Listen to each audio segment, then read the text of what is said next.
Hello, my name is Carol Robertson, and I'm going to be talking to you today about documentation.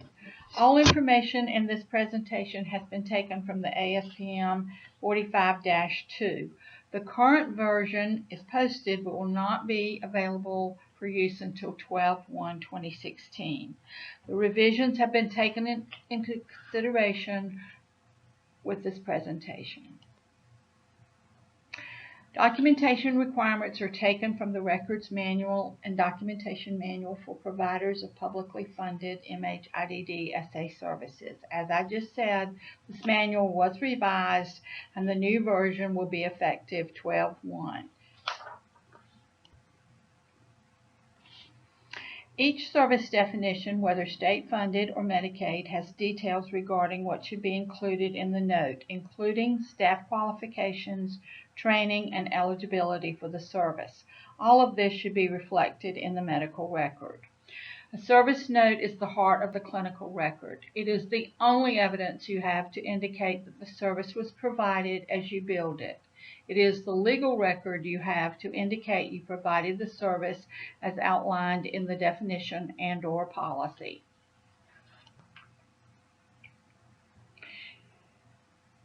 It is utilized for sharing information and coordination of care with other providers. It summarizes the individual's response to treatment.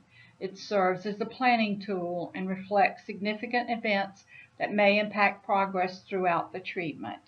If you're going to use abbreviations, you need to have a policy and procedure relating to that and a list of accepted abbreviations that will be allowed. Only items from this list may be used when entering information into a medical record. Things to avoid: the appearance of cutting and pasting information from a previous note or plan, information that is not factual, information that identifies other consumers, or altering a service record in any way without following procedures. These are examples of things that will end up in a program integrity referral, a plan of correction, or referral for network sanction, which could be termination of contract.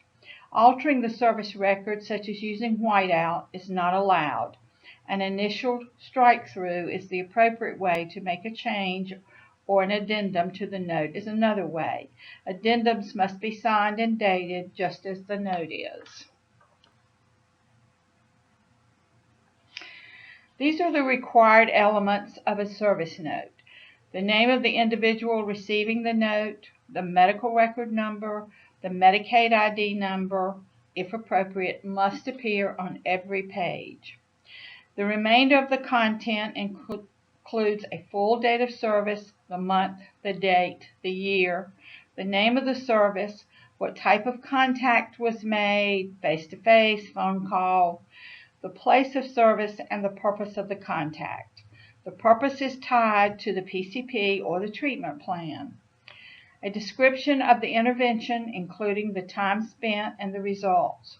This must be a description of active engagement of the individual and must relate back to the treatment plan. It must also reflect time billed. Total time spent must be included. Different services have different requirements, which will be discussed later. The effectiveness of the intervention or the progress toward the goals needs to be individualized to that consumer and that consumer's goals. Lastly, each note must be signed. For licensed staff, use your name and licensure or certification. For non-licensed staff, your name, degree, or professional status. For paraprofessionals, your handwritten signature and position. Unless using electronic records, signatures must be handwritten. Corrections. Changes or corrections to the medical record can be done at any time when appropriate. Should be done within 7 days for billing purposes. Electronic record changes must be made by the person who made the initial entry and must be signed and dated. Do not delete the original text, but do explain the error. Paper record correction should also be made by the person who made the initial documentation and shall be recorded legibly above or near the initial entry. Corrections should be dated and initialed with an explanation of the correction. Correction fluid or tape should never be used. Let's talk a little bit about different kinds of notes now. Shift notes. That's documented on each shift covering the time of the shift. Group therapy must be individualized and must include response to individual goals. A team service, if one person is writing the note and others are involved, the note must include participation by others. Periodic services are provided on an episodic basis through short recurring visits. Documentation frequency is per event. Day-night service is provided regularly in a structured environment, is offered for a period of 3 hours or more within a 24-hour period, needs a full service note. Times for notes may vary. For example, day treatment, SAIOP, or partial hospital is per date of service. PSR is weekly. ADVP is quarterly. For weekly or quarterly notes, while they can be billed in 15-minute increments, the notes must show the total amount of time. Time can be indicated in an attendance sheet or included in the note. 24-hour service means 24 continuous hours. A full service note for the entire time is required. Just a note here, a level 2 family type falls into this category, but a service grid can be used instead of a note.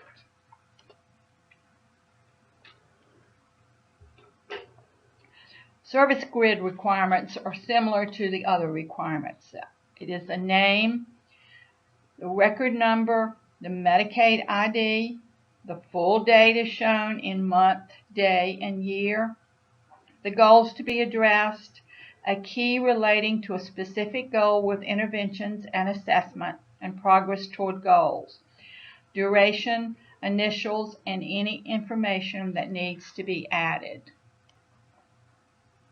This is an example of the grid, and you will see each of the items that I just mentioned. They are found in the records manual. Again, the version that you may find on the website now, check the date. Be sure it's not 12/1 yet. There will be a 2009 version out there. The new version will be effective December the 1st. Ambulatory service requirements. Ambulatory detox must have a discharge plan discussed with the individual and filed in the record. Day treatment, the PCP must include the treatment plan with the progress made toward implementation of this plan. Residential level 2 family must include critical events, interventions, and specialized therapy such as sex offender if needed. ADAC, detoxification, crisis stabilization, and non-medical detox services include a detoxification rating scale, tables, withdrawal assessments, and flow sheets, which include vital signs. A documented discharge plan, which has been discussed with the individual, must be in the record. Opioid treatment, a full service note by the person providing the treatment for every counseling session. Daily dosing record, including a record of all take-home doses prepared, should be there. Social setting detox, follow the procedures for monitoring each client's general condition and vital signs during at least the first 72 hours of the detoxification process, and follow the procedures for monitoring and recording the client's blood rate, blood pressure, temperature at least 4 times daily for the first 72 hours after admission. Discharge planning and referral to a treatment or a rehab facility. The facility shall complete a discharge plan for each client and refer each client who has completed detoxification to an outpatient or residential facility or rehab. More specific service requirements. SACOT, substance abuse medically monitored community residential treatment. All must have a discharge plan discussed with the individual and placed in the record. Substance abuse non-medically monitored community residential programs. Programs for women and children shall provide documentation on all services provided to children in the program. The PCP goals for the parent-child interaction and progress toward meeting these goals, along with a discharge plan, must be in the record. A substance abuse halfway house requires a full service note for each day the person is residing in the halfway house. Let's move a little bit to modified records. A modified record is a clinical service record which has requirements that are either different from those that are usually associated with a full clinical record, or a record that may contain only a component of the full record. Modified records may be used for specific services only. And for the purpose of this training, the service that would be appropriate is a prevention service, which is behavioral health prevention education services for children and adolescents in selected and indicated populations. Lucy Dorsey is Sandhill Center's prevention go-to person if you have questions about prevention services. The behavioral health prevention education services for children and adolescents in selected and indicated populations. The documentation really talks about what's required in the assessment. The assessment should include documentation of the findings of the child or adolescent risk profile that identifies one or more designated risk factors for substance abuse, the documentation of individual risk factor or factors, history of substance abuse, if any,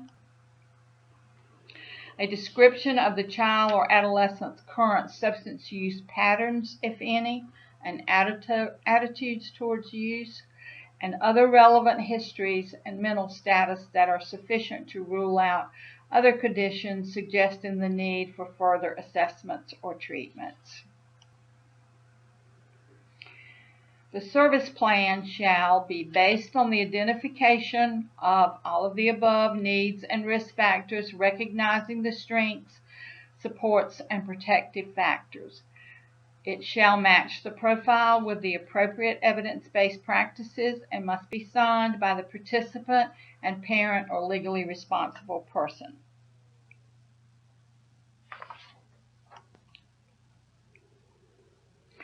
Following the delivery of the service, the minimum standard for documentation is the grid. Additional factors on the grid are which evidence-based practice program is being implemented, all that were in attendance, identification of the curriculum model used, the identification of the model goal, the activity description, the signatures, the changing in status. This came from the current records manual, chapter 11. I believe in the new manual after December that will change to chapter 10.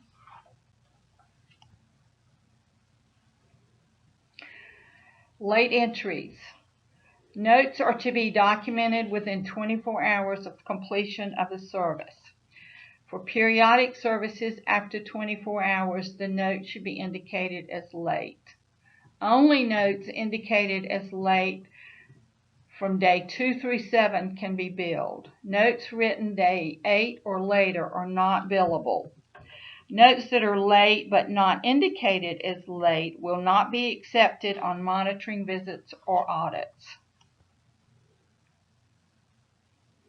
Day-night services. If the note requirement is for the date of service, the same requirements are used as for periodic services. If the day-night service requires a monthly or a quarterly note, the information is documented on the last day of the month or quarter or within 24 hours of the close of that service period. Late entries for 24-hour services depends on the documentation required type. For shift notes, the entry should be made at the end of the shift or before the end of 24 hours after the shift ended. If the requirement is a monthly note, the documentation is required the last day of the service period or within 24 hours. All entries made after that time period must be marked as late entries and include the date of documentation, the date of the service covered, and must be signed and dated by the writer. If electronic records are used and entries are tracked and stamped by the system, you do not have to follow this step. Just a warning, however, only approved electronic records are allowed to skip this last step. This does not include records that are dictated and typed or just put into a Word document and stored on the computer. These do not qualify as an electronic medical record. This slide just shows you a chart for late entries of when it's good and when it's not.